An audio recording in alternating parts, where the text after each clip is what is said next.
Hello SPS Astrology lovers, this is Shankar Pratap Singh and you are watching SPS Astrology। दोस्तों आज मैं आपको बताने वाला हूं आपके लगन के बारे में यानी एसेंडेंट के बारे में और एसेंडेंट की इम्पोर्टेंस के बारे में कि हमारे बर्थ चार्ट में जो कुंडली का फर्स्ट हाउस होता है जिसको हम लगन बोलते हैं, लग्नेश बोलते हैं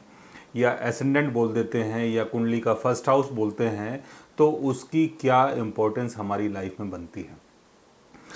लगन का संबंध आपके शरीर से होता है और जो भी आपकी ओवरऑल पर्सनैलिटी होती है, आपका नाम, आपका फेम, आपकी पहचान, पब्लिक के सामने आप जैसे भी रिएक्ट करते हैं, एक्ट करते हैं,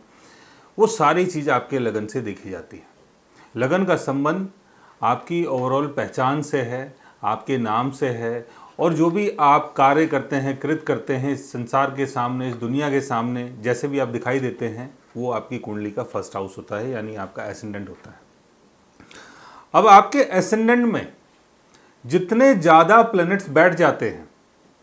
जितने ज़्यादा प्लैनेट्स आपके एसेंडेंट में बैठेंगे उतना ज़्यादा ही आपका नाम और आपको फेम मिलता है।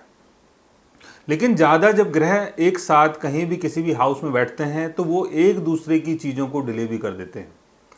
एक दूसरे की क्वालिटीज़ को बिगाड़ भी देते हैं। तो एसेंडेंट में बैठे हुए ग्रह आपको ऑल टाइम नाम और फेम देते हैं, आपको पहचान देते हैं और उसके कारण आप दुनिया में जाने जाते हो। अब जैसे फर्स्ट हाउस का लॉर्ड ही अगर मान लेते हैं कि फर्स्ट हाउस में है, यानी एसेंडेंट का लॉर्ड अगर एसेंडेंट में प्लेस्ड है, लग्नेश अगर लगन में प्लेस्ड है, तो ये आपको अच्छा शरीर, अच्छा नाम, अच्छी पहचान, अच्छी कदकाठी देता है और आपको प्रभावशाली व्यक्तित्व देता है। सेकंड हाउस का लॉर्ड अगर फर्स्ट हाउस में है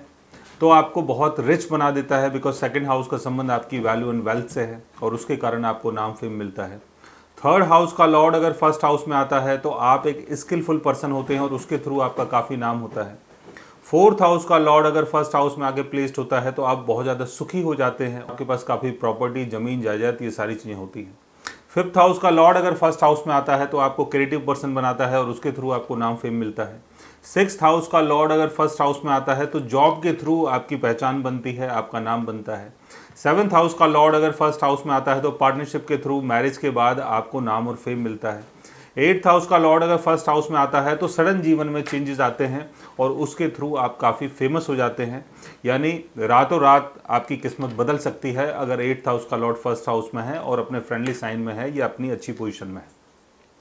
नाइन्थ हाउस का लॉर्ड अगर फर्स्ट हाउस में आता है तो आपके ज्ञान के थ्रू आपको नाम मिलता है। टेंथ हाउस का लॉर्ड अगर फर्स्ट हाउस में आता है तो आपके करियर के थ्रू आपका नाम होता है। 11th हाउस का लॉर्ड अगर फर्स्ट हाउस में आता है तो आपके फ्रेंड सर्कल के थ्रू, आपकी कम्युनिटी के थ्रू, आपकी इनकम के थ्रू आपका नाम होता है। 12th हाउस का लॉर्ड अगर फर्स्ट हाउस में आता है तो आपकी इमेजिनेशन के थ्रू आपका नाम होता है और आपको वर्ल्ड फेम भी मिल सकता है।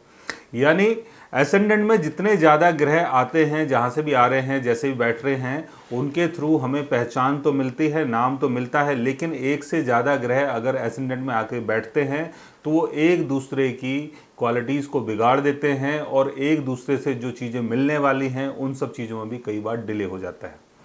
और ऐसे में आपको एक दो चीज़ें और भी देखनी है कि एसेंडेंट के ऊपर कहीं सैटर्न का, राहु का या केतु का एस्पेक्ट तो नहीं है, कहीं इनकी प्लेसमेंट तो नहीं है, या एसेंडेंट में बैठे हुए जितने भी प्लैनेट्स हैं कहीं वो अस्त तो नहीं है, कम्बस तो नहीं है, या कोई प्लैनेट अपने रेट्रोगेशन में तो नहीं है अगर आपके फर्स्ट हाउस में उसकी प्लेसमेंट है, या फर्स्ट हाउस के लॉर्ड के साथ अगर कोई वक्री प्लैनेट बैठ जाता है तब क्या होता है, तब सारी चीज़ें डिले हो सकती हैं। तो एसेंडेंट के साथ साथ आपको ये भी देखना है कि आपके एसेंडेंट का लॉर्ड कहाँ पर प्लेस्ड है, ये भी बहुत ज़रूरी है।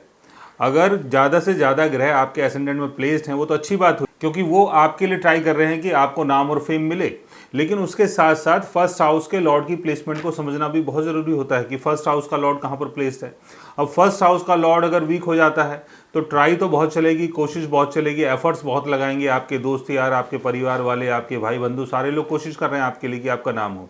लेकिन कई बार आपका नाम नहीं होता है क्योंकि आपका जो फर्स्ट हाउस है उसका लॉर्ड वीक हो गया है। तो यहाँ पर एसेंडेंट का स्ट्रांग होना भी बहुत ज़रूरी है। अगर एसेंडेंट का लॉर्ड ठीक ठाक पोजीशन में है, राहु शनि केतु से बचा हुआ है, कम बस नहीं है, तो आपको वर्ल्ड फेम मिल सकता है और जीवन में आप एक प्रभावशाली व्यक्तित्व बन सकते हैं। सो गाइस, आज मैंने आपको बताया एसेंडेंट के बारे में कि ज़्यादा से ज़्यादा प्लैनेट्स अगर आपके फर्स्ट हाउस में प्लेस्ड होते हैं तो उनके कारण क्या क्या चीज़ें आपको मिलती हैं। अगर आप भी जानना चाहते हैं अपने एसेंडेंट के बारे में या अपने फर्स्ट हाउस के बारे में या अपने लग्नेश के बारे में, तो उसके लिए आप हमारे चैनल को सब्सक्राइब कर सकते हैं। और अगर आप हमसे बात करना चाहें, कंसल्ट करना चाहें, पर्सनली हमसे मिलना चाहें, तो आप हमारी वेबसाइट के थ्रू, हमारे ऐप के थ्रू हमसे मिल भी सकते हैं, बात भी कर सकते हैं और गाइज आप हमसे कंसल्ट भी कर सकते हैं। So guys, take care, love you all and good bye.